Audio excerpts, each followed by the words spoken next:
Idealism prevails. Make the world a better place.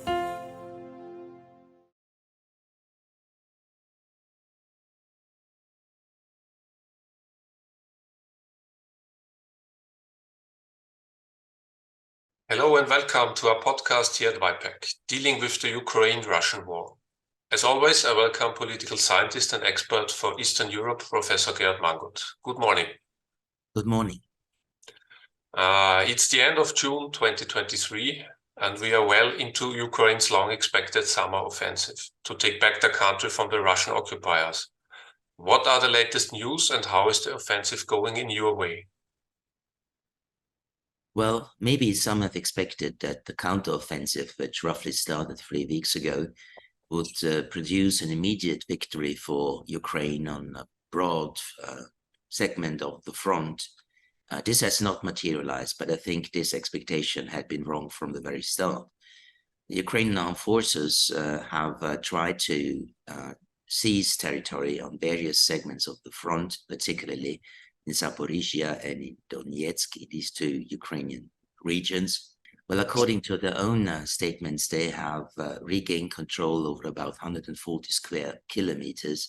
That's not very much, but of course the Russian defense lines have been very properly prepared.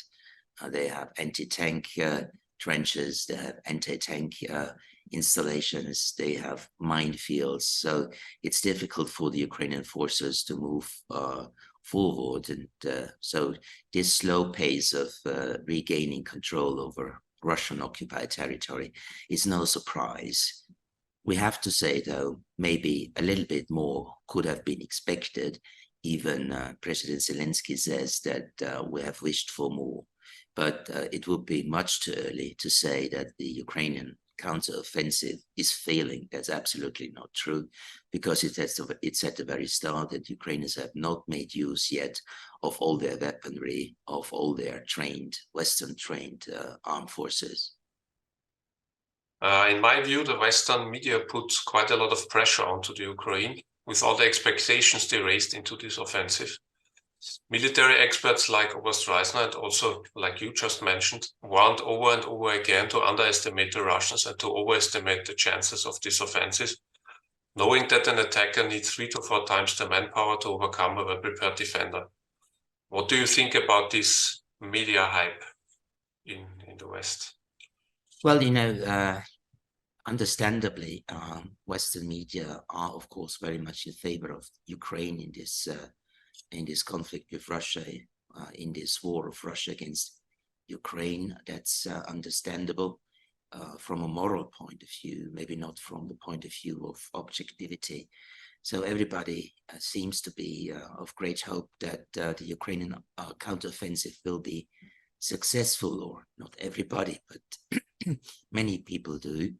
But maybe their expectations have been not very proper, expecting a rather fast breakthrough of Ukrainian armed forces. This has not materialized. There is fear in the Ukrainian leadership, as far as I know, that if the counteroffensive will fail or will not produce really substantial gains, then some Western countries might increase the pressure on the Ukrainian leadership to start negotiations with the Russian side, at least about the truce. If these rumors that we can hear from many sides are correct, it's hard to say, but definitely it will be difficult for some Western countries, particularly for the United States, which is entering a pre-election campaign, to sustain the military and financial support that Ukraine has received over the past 16 months, because in the United States, some Republicans and even some Democrats are opposed to continue financing and aiding Ukraine in that very scope. So it might be true that if this offensive doesn't produce substantial results till, say, October, this rumor might be true that then the pressure on Ukraine will increase to start negotiations with the Russians. What is the stance on fighters, on fighter jets? Because, as I mentioned, many military experts say that without a proper air force, it's very difficult for the Ukraine to to succeed in any offensive. Well, that's correct. I mean, the very fact that Ukrainian forces have not gained a lot of territory and quite some of their equipment has been destroyed is due to the fact that Russia is now using its air force, fighter jets and attack helicopters to damage or destroy Ukrainian weaponry. And this is possible at the front line because the capabilities of the Ukrainian side in terms of air defense at the front line are quite limited. Air defense is mostly focused on Kiev and other big cities, but on the front line, air defenses of the Ukrainian side are quite limited, and this allows Russian air forces to be quite active, and that explains why, yes, the counteroffensive is moving forward so slowly. So Ukraine will definitely need Western fighter jets. Everybody's talking about US F-16s. And the training of Ukrainian pilots on F-16s has allegedly already started, but even the most optimistic observers say this training will require at least 4 months, if not more. So it will take time until Ukraine has pilots who are able to fly the F-16, and then it depends on how many and how quickly Western nations provide F-16s to the Ukrainian Air Force. So what exactly happened last weekend? Yevgeny Prigozhin and his Wagner group staged a coup, probably due to the fact that the mercenary group was about to be integrated into the regular Russian army on July 1st. Was there a real threat to Putin's power? Did Prigozhin have any important allies within the Russian political elite? Well, it seems that it's fair to say that this mutiny was an armed rebellion, and maybe the aim only was to force Putin to sack Defense Minister Shoigu and Chief of the General Staff Gerasimov. Maybe that was his limited aim. But of course, when he ordered parts of his fighters to march on to Moscow, this of course was also a challenge to Putin personally. I don't think that Prigozhin had an interest to bring Putin down, but by doing this or by starting this military rebellion, he put Vladimir Putin seriously under threat. So maybe the intention was not a coup d'etat, but the consequence of the mutiny could have been a coup d'etat. Well, Putin's authority actually is already damaged by the events that we have seen. We need to know that many in the Russian elite think Putin is responsible for this escalation because Prigozhin over the past 10 months has increased his criticism of Shoigu and Gerasimov, very rude criticism. He said these are incompetent, corrupt people, and their miserable strategy in the war against Ukraine is responsible for the fact that so many Russian soldiers have been killed or seriously wounded, and he increased his pressure by the week, and Putin let him step over red line after red line, and Putin did nothing. He simply watched from the back, and only this very big lack of leadership on the side of Vladimir Putin has allowed Prigozhin to go forward with this mutiny. So this has damaged Putin's respect among the elite. If Prigozhin had people who aided him or supported his mutiny, it's difficult to say. We have a lot of rumors that General Surovikin, he's the previous commander of the Russian forces in Ukraine, since January, a deputy commander of the Russian forces in Ukraine, who is an ally of Prigozhin, allegedly was involved in the mutiny, helped prepare the mutiny. But we need to say these are rumors that he was arrested. It's also rumors that he aided Prigozhin. What we do know as a fact is that Surovikin, in the night from Friday to Saturday, called upon the Wagner fighters to stop their mutiny. So it's difficult to say if Surovikin was indeed involved. What we do know is Surovikin is also a vocal opponent of Shoigu and Gerasimov. So he definitely shared Prigozhin's and other generals' negative view of the leaders of Russia's military. That's for sure, but that's not evidence that Surovikin indeed was involved in the mutiny, but the following days will tell us more. So what was the role of Lukashenko in this uprising on last Saturday? Was he really as important as it seems? At least Lukashenko claims that he was the relevant actor in the deal that was made on Saturday evening on ending the mutiny. We don't have independent evidence that Lukashenko was indeed crucial. Only Lukashenko claims to have been the crucial actor. He claims that Vladimir Putin wanted to crush the Wagner rebellion, wanted to kill Prigozhin, and Lukashenko claims that he convinced Putin not to do so. And Lukashenko, started to get in contact with Prigozhin. It took quite a length of time to convince Prigozhin to agree to the deal proposed by Lukashenko.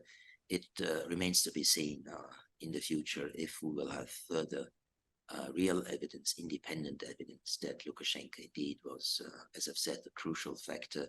If other people were involved, there are rumors that the governor of the region of Tula, Alexei Dyumin, who has a background in the military's defense intelligence agency, was also involved in the negotiation. Of course, Lukashenko is bragging about his role because this increases his standing vis-a-vis Putin. He now can claim that he is not Putin's poodle, but he is an independent politician who has been very helpful to Mr. Putin when he was in a deep crisis. How important is the Wagner group for the Russian war, you would say? I mean, in the beginning, they were obviously very important, especially in the attack on Bakhmut. But as far as I've heard, they lost a lot of soldiers there, and their ranks were filled up by criminals, which were kicked out of jail for a 6-month deal. I think they had to do their duty for 6 months, and then they are free to go. So how important is this group now for the Russians? Wagner was important for the war in Ukraine. They are very effective, very well trained, very well equipped. And as we know, of course, they get the weapons and the ammunition from the Russian Defense Ministry, so from the state budget. So this makes them a very effective military grouping. Losing now Wagner in the war in Ukraine would, of course, mean a weakening of Russia's capacity to repel the Ukrainian counteroffensive. But we need to wait and see what will happen to the fighters of the group Wagner. Putin has offered them various choices. Either they can demobilize and return to their families, they can join the Russian armed forces or other Russian security bodies if they have not been part of the mutiny, or another option that was given to them was to go to Belarus, where Prigozhin is now in exile, at least for a while. So we need to wait and see how many Wagner fighters will actually join Russia's armed forces. I don't think it will be too many, because the Wagner fighters have been, like their leader, very much opposed to how Shoigu and Gerasimov waged this war. And of course, the money they would be paid from the Russian army would be much less than Prigozhin paid for them. So it's very likely that this fighting capacity will be weakened significantly by Saturday's armed rebellion. And that, of course, the Russian side will feel, but I don't think it is possible to say that even without any Wagner fighter, this will be a game changer now in the war in Ukraine. The Russians do have about 300,000 personnel in Ukraine, and so missing 20,000 Wagner fighters is, of course, something they would have liked to prevent, but they can sustain their defense without the Wagner group. And we need to say we have a lot more other paramilitary formations Russian paramilitary formations that are fighting in Ukraine, like Redut, for instance, which is not publicly known or well known among the experts, of course, but not widely publicly known. This is also an armed formation which has evolved from Russia's defense intelligence agency and is cooperating closely with the Russian army. So there are other groups, not as big in size as Wagner has been, but still there are others. What do you think of the proposal of the European Parliament's request that NATO should invite the Ukraine to join the pact as soon as the war is over? To me, it on the one hand helps the Russian propaganda, and on the other hand, it will make Russia fight even fiercer, because they know if they lose, then the Ukraine will be part of the supposed enemy. At least NATO officials seem to be more hesitant at the moment. Of course, such an invitation can be made in the future, but as long as the war continues, this burden is of great disadvantage to Ukraine, in my view. Well, there seems to be consensus now among the NATO member states that Ukraine will not be offered a membership action plan at the NATO summit in Vilnius on the 11th and 12th of July. It will not be invited to join NATO at that summit. But what will be decided at that summit is that the support, the military and financial support of Ukraine will be long-term, and it will also be signaled to Ukraine that once the war will be over, there are good chances that Ukraine will either receive bilateral Western state security guarantees or membership in NATO. So this how the way will proceed after the war is over is still debated among Western nations. Well, as you said, correctly said, if Russia gets the impression that Ukraine will join NATO once the war is over, there's a big incentive for Russia to sustain the war, to lengthen it, and thus prevent Ukraine from joining NATO. That's for sure. Well, the European Parliament has passed this resolution asking NATO to accept Ukraine as a member as quickly as possible as after the war will be over. To a certain extent, it surprises me that the European Parliament would vote on such an issue. This is not an EU issue, this is a NATO issue. And this remains true despite the fact that about 23 members of the European Union are or will be members of NATO very soon. So it was surprising to me that the European Parliament addressed this issue. What was also surprising to me is that many Austrian delegates to the European Parliament have supported this resolution as well, which is quite interesting for a neutral country.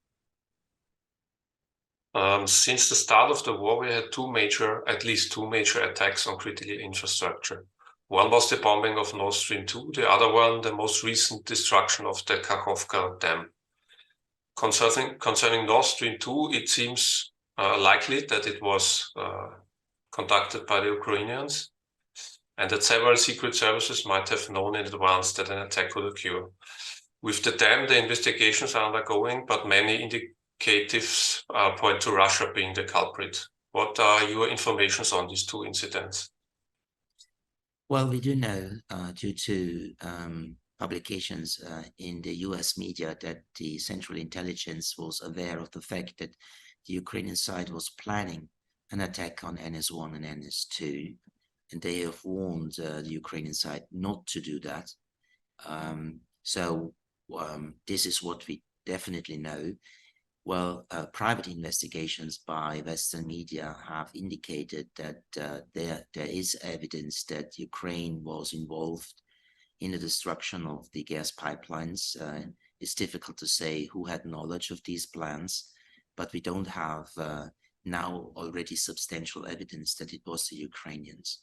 But of course, the Ukrainians, like the Poles or the British or the US, had interest in destroying these pipelines. It's hard to say what interest Russia would have had in destroying their own pipelines.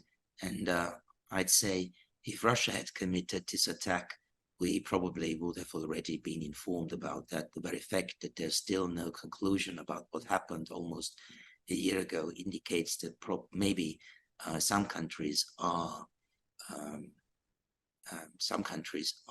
believed to have been involved in the attack that should not be publicly attacked or publicly mentioned.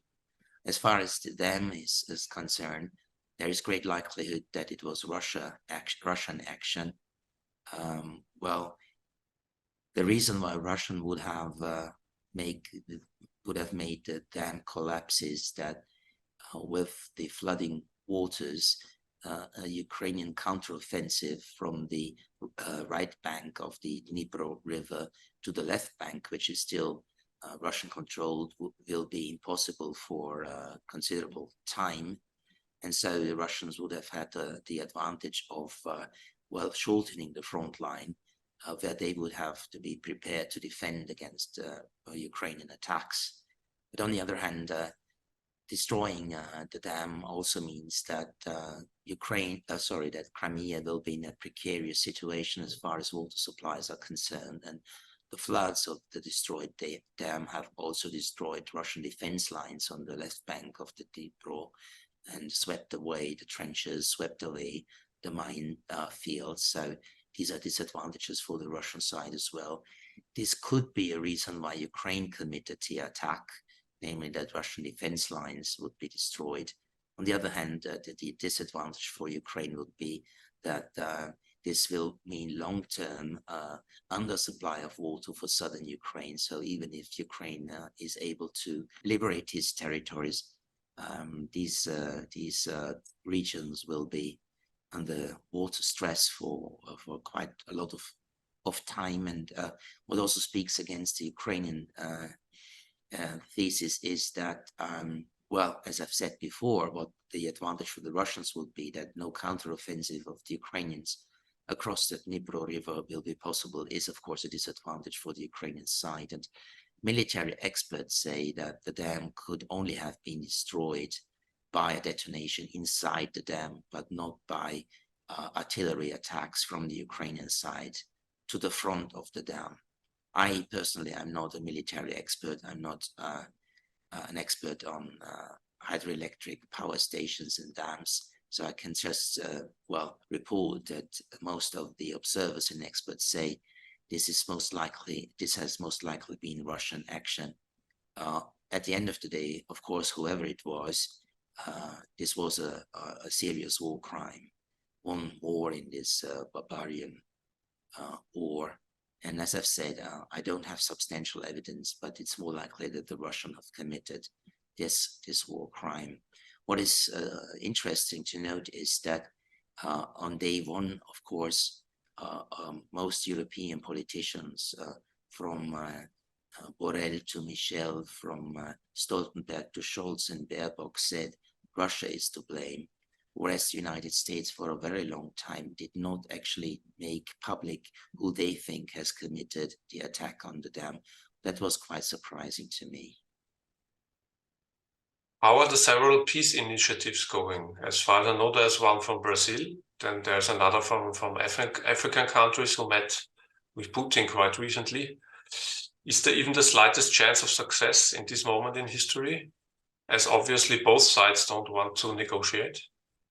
No, I don't think it's time for a successful effort to bring the two countries to the negotiation table. Of course, it's always necessary to use diplomatic means to solve this conflict, but I have to admit I don't see any prospect for any peace initiative, whether it is the Indonesian, the Brazilian, the Chinese, or the African initiative, because both the Ukrainian and the Russian side still believe that they can win this war on the battlefield, so they are not interested in negotiations at this moment. They do say, of course, in public that they would start negotiations with the other side, but both, of course, set preconditions for such negotiations which are unacceptable to the other side. So this means that the proclaimed readiness to negotiate is not credible.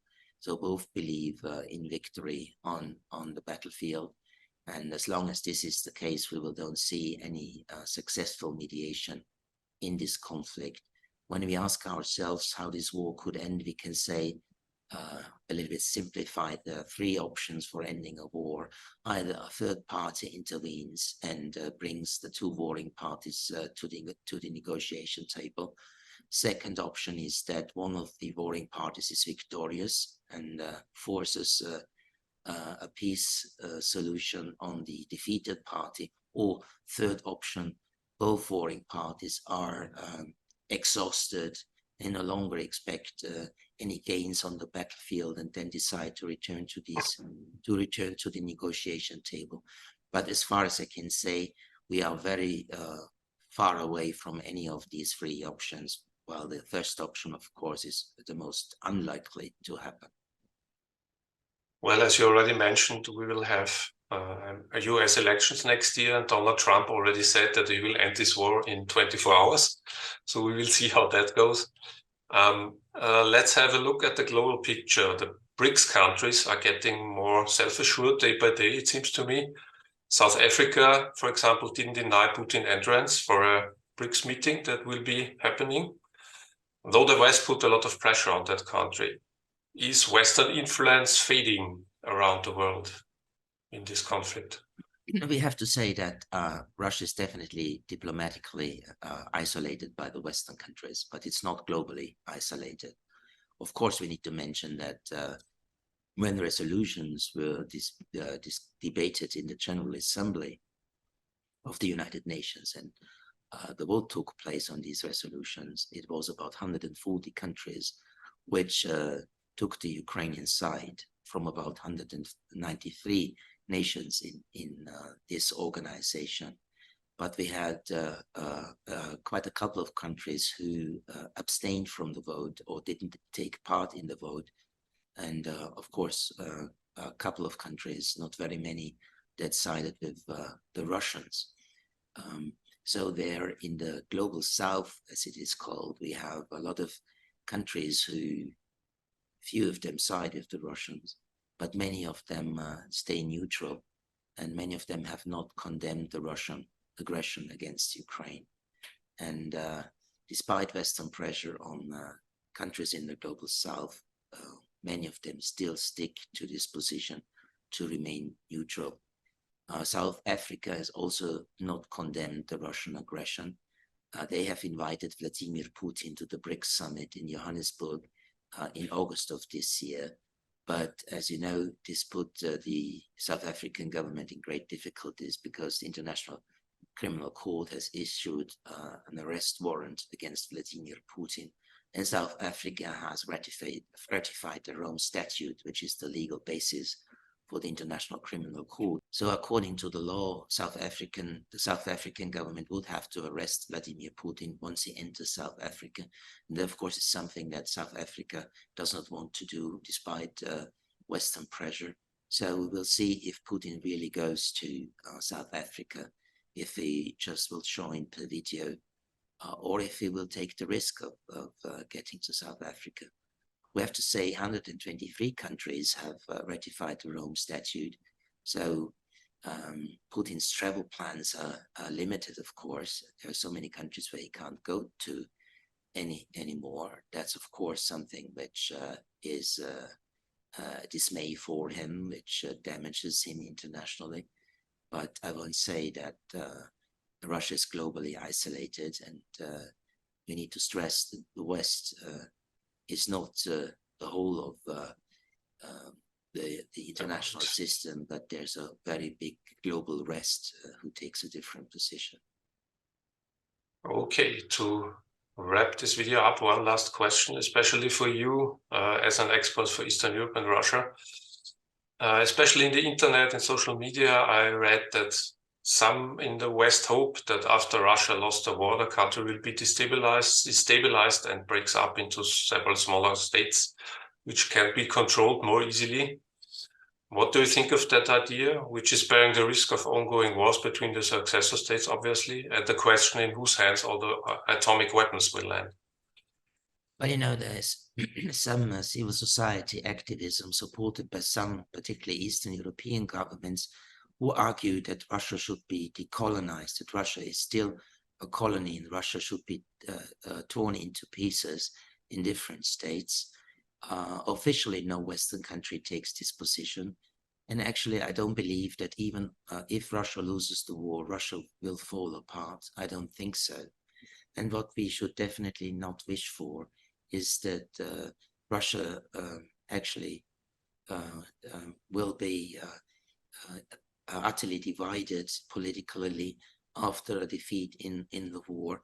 If it is destabilized, if we have warring factions at the top between various fractions of the political and military elite, we can't wish for a destabilized Russia because Russia is a nuclear state, a powerful nuclear state, and nuclear deterrence between the US and Russia and other nuclear powers depends on factors like stability and predictability. If those factors are gone, then of course deterrence gets weaker and the chance for nuclear war gets bigger. So we should not wish for a civil war or a war of secession in Russia after a Russian defeat, which of course is not yet definite, but could of course happen. And sometimes I'm surprised that colleagues of mine in Germany seem to have endorsed the mutiny of Yevgeny Prigozhin. A German professor said, well, I like the smell of civil war in the morning. I was actually appalled by this statement, first of all, because I don't think scientists should take such a position. Secondly, because I don't think that civil war in a nuclear armed state is something we should wish for. I myself, as always, I'm neutral. I'm not supporting the Ukrainian side. I'm not supporting the Russian side as an analytic observer. I just observe what is going on. I make predictions of what will happen. I will tell the audience what consequences certain events or decisions could have. But as an analytic observer, I don't take sides. And so I need to say I'm in a small minority of male and female colleagues who stick to this neutral position. Most of them have taken sides, which is morally understandable, but makes them activists, and they can no longer claim to be scientists as long as they make these activist statements. Well, that's exactly how scientists and also journalists should act from a neutral point of view. But yeah, today it seems that they have forgotten this. Yeah. Well, thank you for all this information that you gave us today. And yeah, we will be back probably after summer, and then we will talk about the Ukraine and Russia again. Thank you for your time. Thank you for the interview, and I apologize to the viewers that my voice is not exactly pretty well at the moment, but I think it was possible to hold the interview and listen to it once it's online on the YPEC channel and on my YouTube channel. Okay, thank you. Thank you too. Idealism prevails. Make the world a better place.